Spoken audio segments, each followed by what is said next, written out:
আসসালামু আলাইকুম এভরিওয়ান, স্বাগতম সবাইকে। আজ আমরা এইচএসসি কেমিস্ট্রি ফার্স্ট পার্টের চ্যাপ্টার 2, এই চ্যাপ্টারটার নাম হচ্ছে গুণগত রসায়ন। তো এই চ্যাপ্টারের ধারাবাহিক আলোচনা করছিলাম। এখন আমরা আলোচনা করব তেজস্ক্রিয়তা ও তেজস্ক্রিয় আইসোটোপ এবং নিউক্লিয় বিক্রিয়া। তো তেজস্ক্রিয়তাটা কি? তেজস্ক্রিয়তা তেজস্ক্রিয়তা হলো তেজস্ক্রিয় মৌল থেকে তেজস্ক্রিয় মৌল থেকে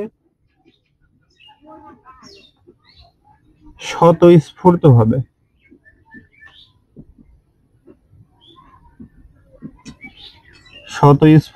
স্বতঃস্ফূর্ত মানে আপনা আপনি, নিজে নিজেই, কোনো কিছু প্রয়োগ না করা ছাড়াই স্বতঃস্ফূর্তভাবে তেজস্ক্রিয় রশ্মি নির্গমনের রশ্মিগুলো কি কি? Alpha, beta, gamma. Alpha, beta, gamma রশ্মি নির্গমনের ঘটনা। তাহলে তেজস্ক্রিয়তা কি? তেজস্ক্রিয়তা হলো তেজস্ক্রিয় মৌল থেকে স্বতঃস্ফূর্তভাবে তেজস্ক্রিয় রশ্মি, সেই রশ্মিগুলো আলফা, বিটা এবং গামা যে কোনো একটা নিঃসৃত হতে পারে, এই যে নির্গমন হবে, এই নির্গমনের ঘটনাই হচ্ছে তেজস্ক্রিয়তা।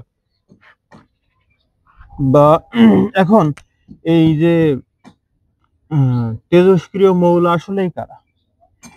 তেজস্ক্রিয় মৌল হচ্ছে যা সাধারণত 82 পারমাণবিক সংখ্যা, 82-র ঊর্ধ্বের যে সকল পারমাণবিক সংখ্যা বিশিষ্ট মৌলগুলো আছে সেগুলো হচ্ছে আমাদের তেজস্ক্রিয় মৌল। তো আমাদের এর ভিতরে কিছু তেজস্ক্রিয় মৌল আছে যেগুলো ইম্পর্টেন্ট, সেইগুলো আমরা মনে রাখবো একটা টেকনিকের মাধ্যমে। আমরা যখন খবর দেখি তখন খবরের শিরোনাম পড়ে না, ওই শিরোনাম আকারে আমরা এই যে তেজস্ক্রিয় মৌলগুলো আছে তার কিছু মনে রাখার চেষ্টা করব। তেজস্ক্রিয় মৌল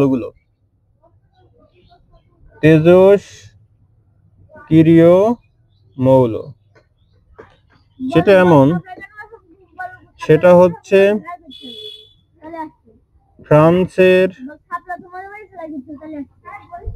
ফ্রান্সের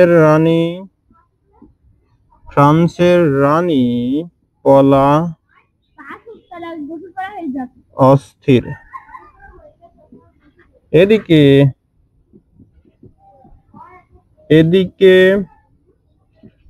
রেডিওতে এক থার্ড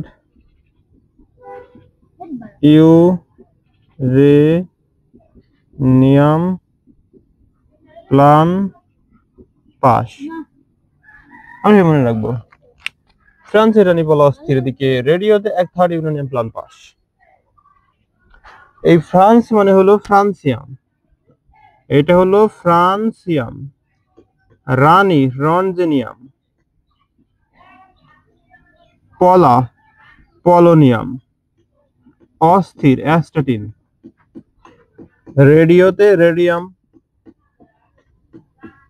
একতে অ্যাক্টিনিয়াম, থার্ডতে থেরিয়াম, ইউরেনিয়াম,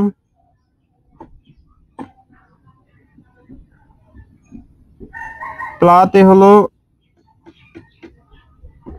প্লোনিয়াম। প্লাতে কি? প্লাতে হচ্ছে প্লোনিয়াম। আর পাশে কি? পিএপা। এই পিএতে হলো প্রোটেক্টিনিয়াম। তো এইগুলো তোমরা এভাবে মনে রাখতে পারো। তেজস্ক্রিয় আইসোটোপ কারা? তেজস্ক্রিয় আইসোটোপ হলো, আমরা জানি যে আইসোটোপ কাদেরকে বলি আমরা? যাদের প্রোটন সংখ্যাগুলো বা পারমাণবিক সংখ্যাগুলো এক হয় তাদেরকে বলি আমরা আইসোটোপ।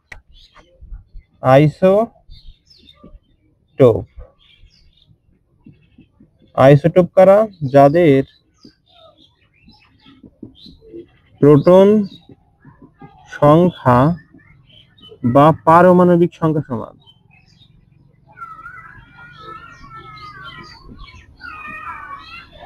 প্রোটন সংখ্যা বা পারমাণবিক সংখ্যা সমান তাদেরকে বলি আমরা আইসোটোপ। এই দেখো এর শেষে প আছে, তার মানে প্রোটন সংখ্যা সমান হবে, তাদেরকে আমরা বলি আইসোটোপ।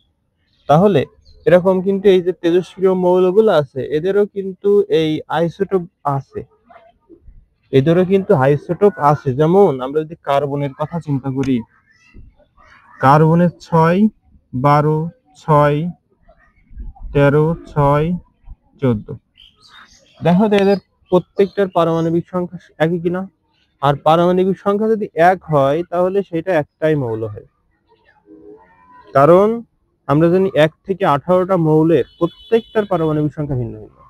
ভর সংখ্যা এক, কিছু কিছু ক্ষেত্রে এক হলেও পারমাণবিক সংখ্যা ভিন্ন ভিন্ন, তার মানে আইসোটোপ থাকবে একটা মৌলেরই, সেটা যে কোনো ধরনের হতে পারে। তাহলে এই যে এটাই হলো। এবার এই যে তেজস্ক্রিয় আইসোটোপ, তেজস্ক্রিয় মৌল থেকে যে আইসোটোপ পাওয়া যাবে সেটাই তো তেজস্ক্রিয় আইসোটোপ। এখন আমাদের এই তেজস্ক্রিয় মৌল থেকে আমাদের নিঃসৃত হয় তোমার যে রশ্মিগুলো, এই দেখো তেজস্ক্রিয় রশ্মি আলফা বিটা গামা, এই রশ্মিগুলো কিভাবে নির্গত হয় আমরা এখন দেখব। ধরো রেডিয়াম, এই রেডিয়ামের পারমাণবিক সংখ্যা 88 আর ভর সংখ্যা হচ্ছে 226। এইটা কিন্তু স্বতঃস্ফূর্ত ভাবে রেডনে পরিণত হয়। রেডনের পারমাণবিক সংখ্যা হচ্ছে 86 আর পারমাণবিক ভর হচ্ছে 222। তাহলে এখন এখান থেকে দেখো তো ভর কত কমে গেছে, 4 কমে গেছে, তাহলে সেই 4টা এখানে দেব। পারমাণবিক সংখ্যা কত কমেছে, 2 কমেছে, সেই 2 এখানে দেব।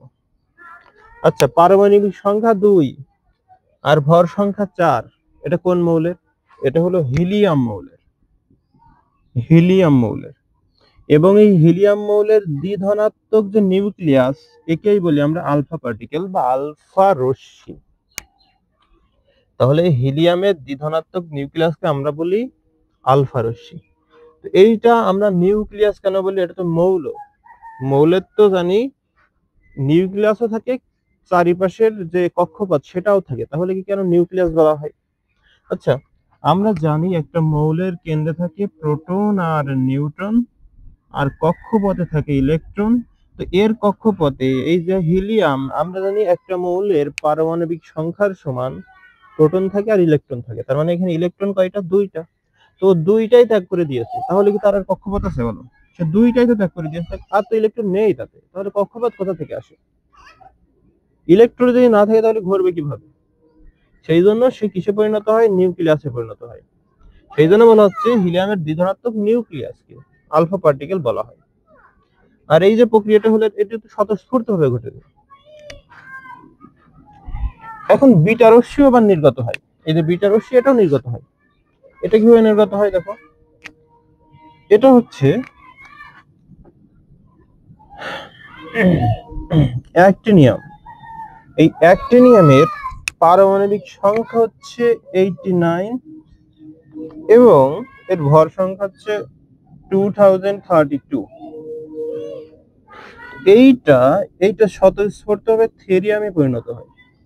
এই থেরিয়ামের পারমাণবিক সংখ্যা হচ্ছে 90 এবং পারমাণবিক ভর হচ্ছে 232।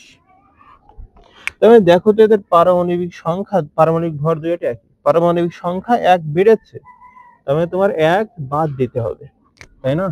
তাহলে কি করলাম আমরা? 1 বাদ দিলাম পারমাণবিক সংখ্যা, কিন্তু ভর সংখ্যা কি বেড়েছে বা কমেছে? কমেনি, তাই এটা 0। এবং এটাকে ই দ্বারা প্রকাশ করা হয়, এটা হলো একটা প্রোটন, ঠিক আছে, এটাকে ই দ্বারা প্রকাশ করা হয়, এটাকেই বলা হয় বিটা রশ্মি। তাহলে আলফা রশ্মি কখন নির্গত হবে? যখন ভর সংখ্যা 4 একক এবং পারমাণবিক সংখ্যা 2 একক হ্রাস পাবে তখন। আর বিটা রশ্মি কখন নির্গত হবে? বিটা রশ্মি তখনই নির্গত হবে যখন ভর সংখ্যা 1, ভর সংখ্যা বাড়বেও না কমবেও না, কিন্তু পারমাণবিক সংখ্যা 1 বাড়বে।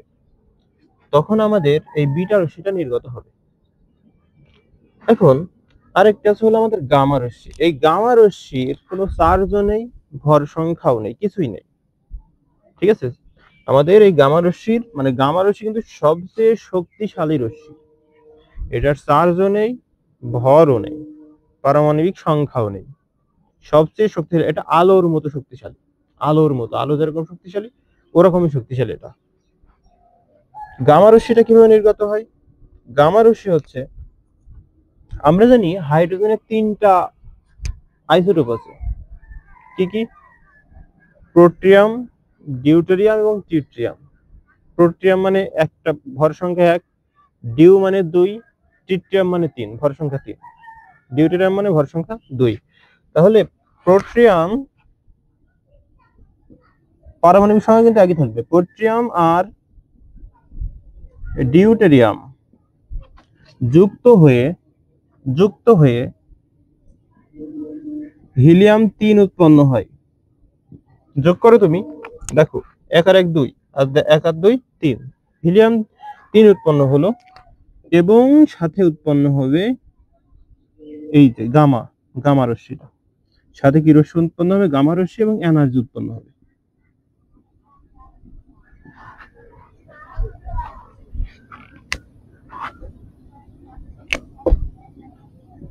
এনার্জি উৎপন্ন হবে। তাহলে ডিউটেরিয়াম এবং প্রোটিয়াম এবং ডিউটেরিয়াম যুক্ত হয়ে হিলিয়াম 3 উৎপন্ন হলো, সাথে গামা রশ্মি উৎপন্ন হলো। এই যে বিক্রিয়াটা হলো এটাই কিন্তু আমাদের নিউক্লিয় ফিউশন বিক্রিয়া, সেটা আমরা একটু পরে দেখবো। এখন দেখো এর ভেদন ক্ষমতা, এদের আবার ভেদন ক্ষমতা আছে। কি আছে? ভেদন ক্ষমতা। এর যদি 1 গুণ হয় তাহলে এর হবে 1000 গুণ ভেদন ক্ষমতা, আর এর হবে 10,000 গুণ। এর হবে কত গুণ? 10,000 গুণ হবে ভেদন ক্ষমতা। তাহলে সবচেয়ে শক্তিশালী রশ্মি কোনটা? গামা রশ্মি। তারপরে কে? বিটা রশ্মি। তারপরে কে? আলফা রশ্মি। এখন এদেরকে আবার ঠেকানো যায়। এটা হলো ভেদন ক্ষমতা। এবার এদের ঠেকাতে যা লাগবে আর কি,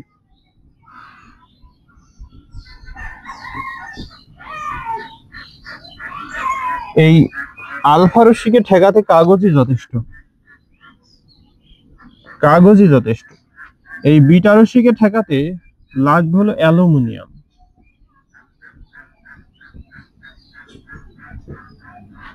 বিটা রশ্মিকে ঠেকাতে কি লাগবে? অ্যালুমিনিয়াম লাগবে। এবং এই যে গামা রশ্মি, এই গামা রশ্মিকে ঠেকাতে লাগবে সীসা বা কংক্রিট।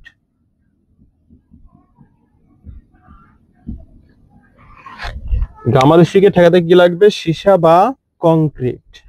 এদের কিছু বৈশিষ্ট্য আছে বা এদের ব্যবহার আছে। এই যে রশ্মিগুলো না, আলফা রশ্মি, বিটা রশ্মি এবং গামা রশ্মি, এই রশ্মিগুলোর কি আছে? বৈশিষ্ট্য আছে। সেই বৈশিষ্ট্যগুলো আমরা একটা ছন্দ আকারে মনে রাখবো।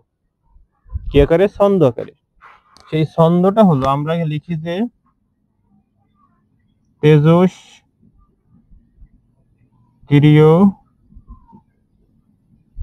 রশ্মির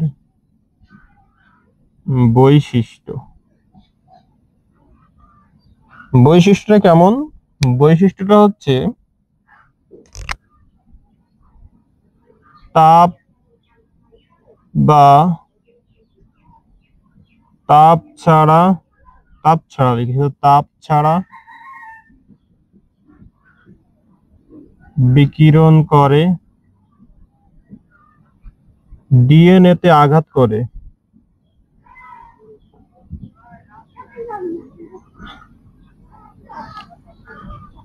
তাপ ছাড়া বিকিরণ করে, ডিএনএ তে আঘাত করে। প্লেটে ছবি কালো করে।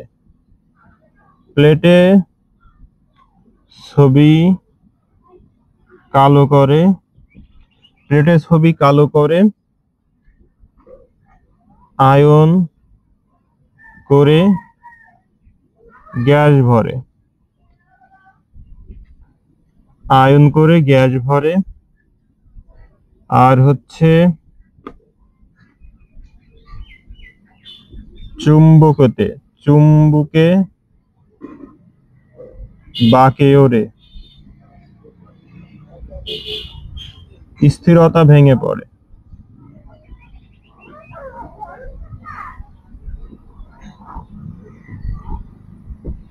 স্থিরতা ভেঙে পড়ে, কি হয়? স্থিরতা ভেঙে পড়ে। আলোতেও খেলা করে।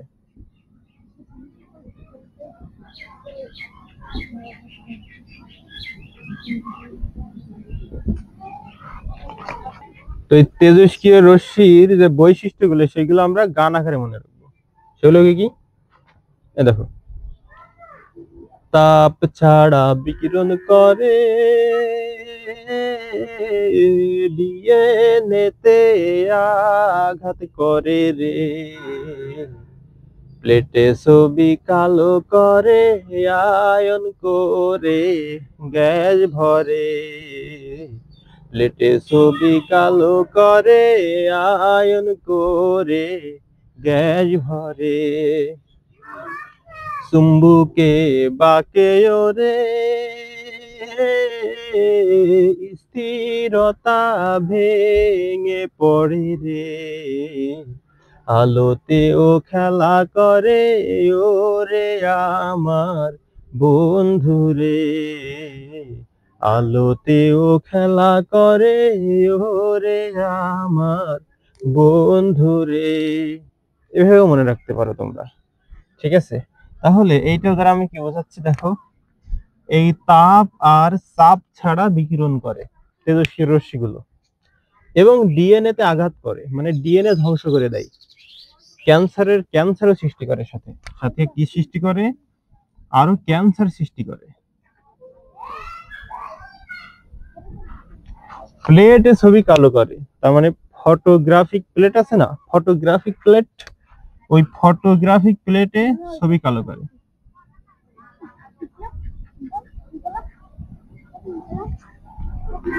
ফটোগ্রাফিক প্লেটে কি করে? ছবি দাগ সৃষ্টি করে, বা ফটোগ্রাফিক প্লেটে ছবি কালো করে। আয়ন করে গ্যাস ভরে, মানে গ্যাসকে আয়নিত করে। এটার মানে কি? গ্যাসকে আয়নিত করে। এটা দ্বারা কি বোঝাচ্ছে? চুম্বকীয় বাকেওরে, মানে চুম্বক ক্ষেত্র দ্বারা বেঁকে যায় সে, চুম্বক ক্ষেত্র দ্বারা, চুম্বক ও তড়িৎ ক্ষেত্র দ্বারা বেঁকে যায়।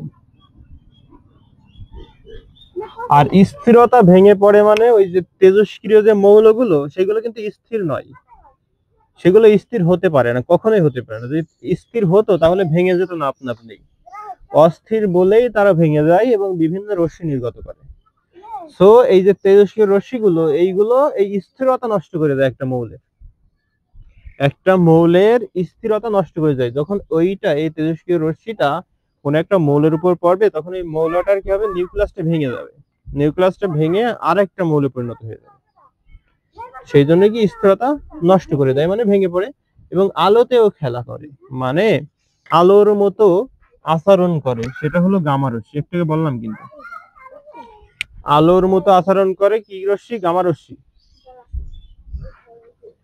এই ছিল আমাদের তেজস্ক্রিয় রশ্মি এবং তেজস্ক্রিয় আইসোটোপ, তেজস্ক্রিয়তা সম্পর্কে বিস্তারিত আলোচনা। এখন আমরা আলোচনা করব নিউক্লিয় বিক্রিয়া সম্পর্কে। নিউক্লিয় বিক্রিয়া,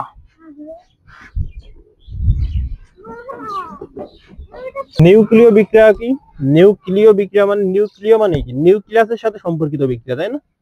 নিউক্লিয় মানে কি? নিউক্লিয়াসের সাথে সম্পর্কিত হবে সেটা, তবে আমরা তাকে নিউক্লিয় বিক্রিয়া বলতে পারবো। সেটা কিভাবে একটু দেখি। নিউক্লিয় বিক্রিয়া হলো কোনো একটা নিউক্লিয়াসকে অপর কোনো নিউক্লিয়াস দ্বারা অথবা অপর কোনো উচ্চ শক্তির কণা দ্বারা, কি বললাম? এই কোনো একটা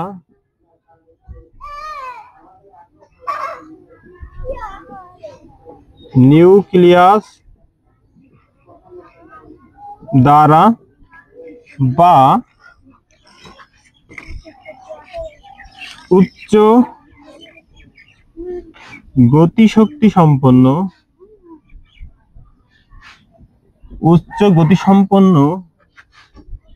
কোন কণা দ্বারা আঘাত করলে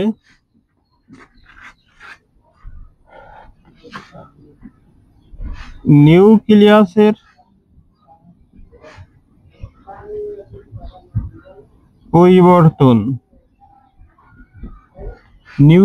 পরিবর্তন হয়ে যে বিক্রিয়া সংঘটিত হয়।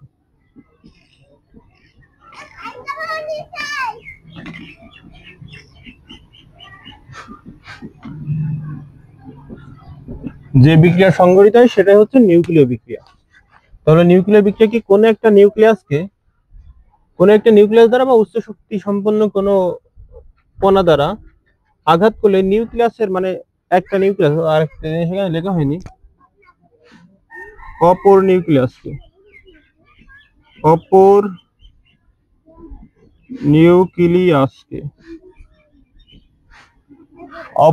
নিউক্লিয়াসকে আঘাত করলে নিউক্লিয়াসের যে পরিবর্তন হয়, নিউক্লিয়াসের পরিবর্তন হয়ে যে বিক্রিয়া সংঘটিত হয় সেটা হচ্ছে নিউক্লিয় বিক্রিয়া। তো এই নিউক্লিয় বিক্রিয়া তিন ধরনের। নিউক্লিয় বিক্রিয়া কত ধরনের? তিন ধরনের। এই নিউক্লিয় বিক্রিয়া প্রধানত শক্তি উৎপাদনে এবং নতুন মৌল সৃষ্টির জন্য এই বিক্রিয়াগুলো কাজে লাগে আর কি। নিউক্লিয় বিক্রিয়াটা কাজে লাগে। তো এই নিউক্লিয় বিক্রিয়া কয় রকমের? তিন প্রকার।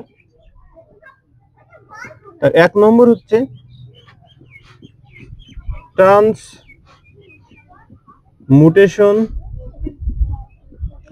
বিক্রিয়া, দুই নম্বরে হচ্ছে নিউক্লিয় ফিশন বিক্রিয়া, তিন নম্বর হচ্ছে নিউক্লিয় ফিউশন বিক্রিয়া। তার ভিতরে এই প্রথমটা ব্যবহৃত হয় তোমার নতুন মৌল সৃষ্টিতে, নতুন বা ভিন্ন মৌল সৃষ্টিতে এটা কাজে লাগে এই বিক্রিয়াটা। আর এই দুইটা কাজে লাগে শক্তি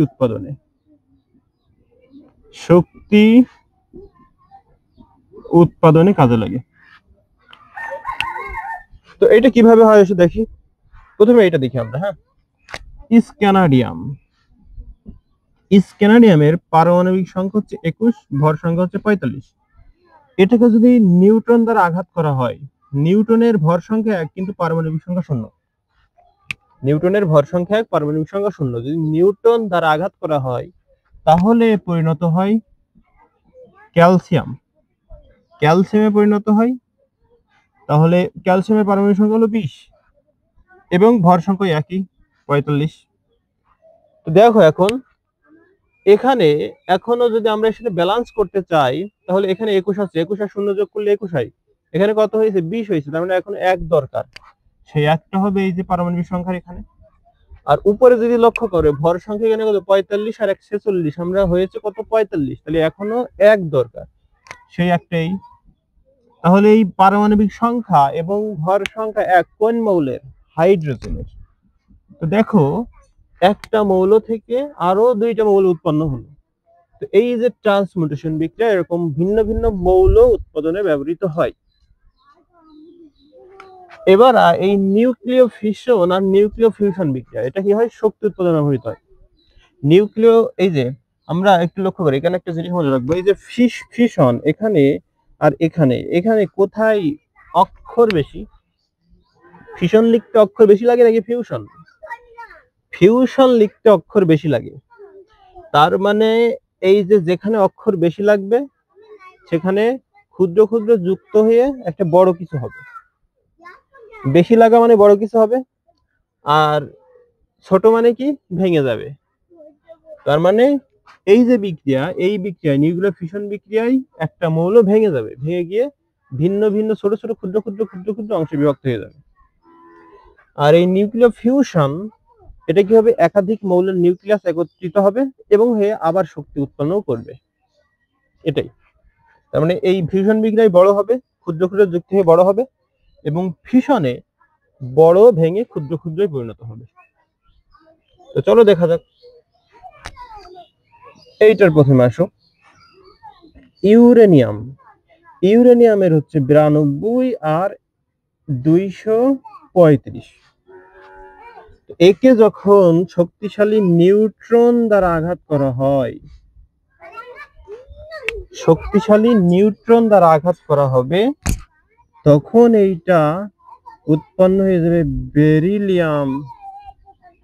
বেরিয়াম।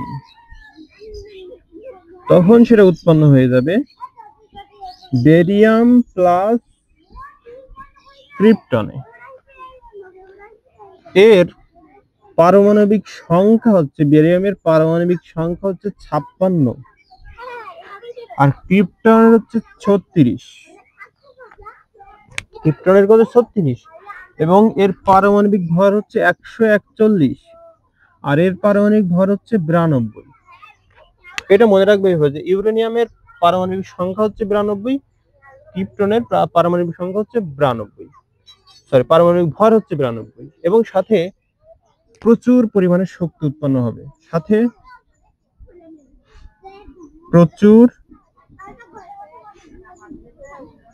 শক্তি উৎপন্ন হবে, এবং আরেকটা জিনিস উৎপন্ন হবে, আমরা সেটা দেখব। তো দেখো তো, এদের আমরা যদি যোগ করি, এই 36 আর 56 যদি যোগ করে তাহলে কত হয়? 92। তার মানে ভর সংখ্যা শূন্য হয়ে যাচ্ছে, সরি পারমাণবিক সংখ্যা শূন্য হয়ে যাচ্ছে। এবার দেখো তো, এই যে মানে উপরের যদি পারমাণবিক সংখ্যাগুলো তুমি যোগ করো, এখানে 235 পারমাণবিক ভরগুলো যদি যোগ করো, তাহলে 235 আর 1 কত হয়? 236। এবার এখন এই দুইটা যোগ করো, এইগুলো যোগ করে দেখবা 141 যোগ 92 যোগ করে দেখো 233 হয়। কত হয়? 233 হয়, কিন্তু আমাদের এখানে পাচ্ছি কত? 236 পাচ্ছি। তার মানে এখন ওই পাশে কত লাগবে? 3টা লাগবে। তাহলে আমরা এখানে 3টা নিউটন দিতে পারি। 3 অক্ষে 3, ক্লিয়ার? 3 অক্ষে কত? 3, তার মানে 3টা নিউটন উৎপন্ন হবে। এইটা কিন্তু আসলে একটা চেইন বিক্রিয়া। এই শক্তির পরিমাণটা হচ্ছে 200 মেগাভোল্ট। কত মেগাভোল্ট? 200 মেগাভোল্ট। তাহলে ইউরেনিয়ামকে একটা নিউট্রন আঘাত করে 200 মেগাভোল্ট কি উৎপন্ন করলো? শক্তি উৎপন্ন করলো। এটা কিন্তু 8 মেগাভোল্ট পরিমাণ শক্তিটা প্রয়োগ করা লাগবে, তবেই আমরা 200 মেগাভোল্ট শক্তি পেয়ে যাব। সাথে আমরা আরো 3টা নিউট্রন পেয়ে যাচ্ছি। 3টা কি পেয়ে যাচ্ছি? নিউট্রন পেয়ে যাচ্ছি। তাহলে এই নিউট্রন যে উৎপন্ন হলো, এই নিউট্রন গুলো আবার ইউরেনিয়ামকে আঘাত করবে। আঘাত করার ফলে কয়টা নিউট্রন উৎপন্ন হবে? তখন একটা নিউট্রনকে, একটা ইউরেনিয়ামকে যদি একটা নিউট্রন দ্বারা আঘাত করা হয়, তাহলে 3টা নিউট্রন হয়। 3টা নিউট্রন দিয়ে যদি এরকম ইউরেনিয়ামকে আঘাত করা হয়, তাহলে তখন আবার কয়টা নিউট্রন উৎপন্ন হবে? একটা নিউট্রন দিয়ে আঘাত করছি আমরা, একটা নিউট্রন দিয়ে আঘাত করে 3টা নিউট্রন পাচ্ছি, এবং 200 মেগাভোল্ট শক্তি পাচ্ছি। তাহলে যখন এই 3টা নিউট্রন যে উৎপন্ন হলো, এই 3টা না আবার পরে কাজে লাগবে। তাহলে এই 3টা ওই যে পারমাণবিক বোমার মতো, ঠিক আছে, এরকম বাড়তে বাড়তে বাড়তে বাড়তে চলে যায়। তার মানে 3টা নিউট্রন যখন আঘাত করবে, তখন কত হবে? 3 × 3, তখন কয়টা নিউট্রন উৎপন্ন হবে? 9টা নিউট্রন উৎপন্ন হবে, এবং শক্তি উৎপন্ন হবে কত? 3টাই, মানে যখন একটা নিউট্রন দিয়ে আঘাত করছে তখন হচ্ছে 200, যখন 3টা নিউট্রন দিয়ে আঘাত করবো তখন কত হবে? 3 দুগুণী 600 মেগাভোল্ট তখন উৎপন্ন হবে শক্তি। এবার এই যে আমরা যখন দ্বিতীয়বার বিক্রিয়া ঘটাবো এই ইউরেনিয়ামের সাথে এই নিউটনের, তখন আমাদের আবার 9টা নিউটন উৎপন্ন হবে। এই 9টা নিউটন আবার কি ওই যে ইউরেনিয়ামের সাথে আবার বিক্রিয়া করবে, তাহলে আবার কতগুলো নিউটন উৎপন্ন হবে? চিন্তা ভাবনা করে দেখো। এভাবে বাড়তে বাড়তে বাড়তে বাড়তে চলে যায়, কিন্তু এটা কি হয়? বাড়তে বাড়তে চলে যায়, শক্তিটাও কিন্তু বাড়তে বাড়তে চলে যায়। এই ক্ষেত্রে আমরা দেখতে পাচ্ছি যে এটা একটা চেইন বিক্রিয়া, মানে চলতেই থাকে, কোনো শেষ হয় না কিন্তু এই বিক্রিয়াটা একবার শুরু হলে আর শেষ হয় না। তো এইটা আমরা কিভাবে ওই যে বিদ্যুৎ উৎপাদনের কাজে লাগাই, এটা আমরা বিদ্যুৎ উৎপাদনে কাজে লাগাই। একটা কন্ট্রোল রড আছে, ওই কন্ট্রোল রড দ্বারা নিয়ন্ত্রণ করা হয়। কন্ট্রোল মানে কি? নিয়ন্ত্রণ। তো এই কন্ট্রোল রড দ্বারা নিয়ন্ত্রণ করা হয়, নিয়ন্ত্রণ করে তারপরে হচ্ছে আমাদের এই বিদ্যুৎটা উৎপন্ন করা হয়। এই যে শক্তিগুলো উৎপন্ন হচ্ছে এইগুলোই কিন্তু আসলে আমাদের ওই বিদ্যুৎ শক্তি উৎপাদনে ব্যবহৃত হয় আর কি। তাহলে এই যে বিক্রিয়াটা কিন্তু একটা চেইন বিক্রিয়া, মানে চলতেই থাকে, একবার যদি শুরু হয়ে যায়, ঠিক আছে, তার জন্য কিছু শক্তিও ব্যয় করতে হয় আর কি। এখন তারপরে আসছে নিউক্লিয় ফিউশন বিক্রিয়া। তাহলে এই যে বিক্রিয়াটা নিউক্লিয় ফিশন ফিশন বিক্রিয়া, এই নিউক্লিয় ফিশন বিক্রিয়াটা পারমাণবিক বিদ্যুৎ কেন্দ্রে এবং পারমাণবিক বোমায়। এখন আসছে নিউক্লিয় ফিউশন বিক্রিয়া।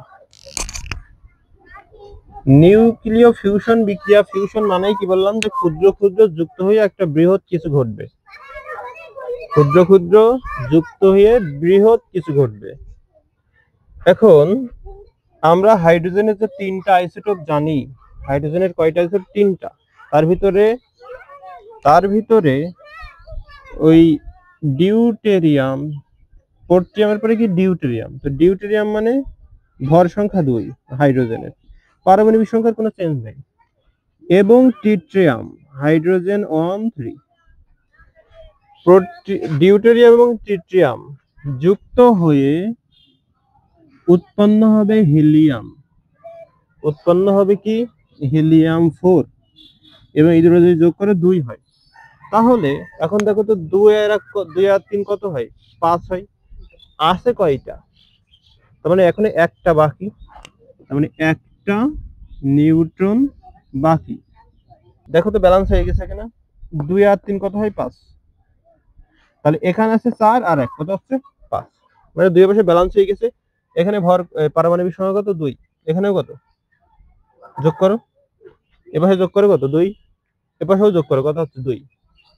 তার মানে পারমাণবিক সংখ্যাও 2 হয়ে গেছে, এবং এখানেও প্রচুর পরিমাণে শক্তি উৎপন্ন হয়। তাহলে আমরা কি বলতে পারি? এখানে কিন্তু আরো একটা জিনিস লাগবে, সেটা হলো 10⁸ কেলভিন তাপমাত্রা লাগবে।